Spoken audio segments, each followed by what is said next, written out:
Thanks so much for joining our Zoom on how to pay the buyer's agent commission when the seller won't. I hope it was valuable and that when these situations arise and you need help, just reach out. This is just one of the many things we do to provide you value and also earn your business. There is a link to this page, a link on this page, I should say, that goes over some of those other things that we do that you can white label to strengthen your value proposition and increase conversion, as well as your confidence. So here's the grid that we went over really quickly in the Zoom, but I want to break it down further, kind of closer to how we would for a buyer. Now the first option is the seller pays it. Beautiful. Same as always, no need to talk about it. Now let's say that's not happening. An obvious way to go about it is paying cash, which you see to the left here. Now the next column shows you a comparison of if you were to quote unquote finance the commission. And after moving things around, you see the payments a touch higher, but they're not coming out of pocket with that $21,000 to pay you, so they're keeping a lot more in their pocket.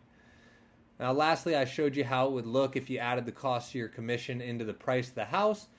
Similar monthly, but a little more out of pocket, and you of course have to explain the ability to cover an appraisal gap, which we do all the time. And now you might be thinking, what if they don't want a higher payment?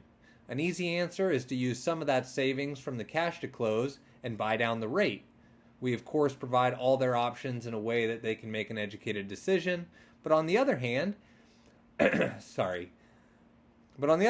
they throw that $19,257 that they'd be saving on the cash to close into a savings account versus paying out of pocket, they could transfer the difference in monthly payment of $140 a month and not exhaust their funds until they've made 137 payments, and in all likelihood, they'll have refinanced or sold by then.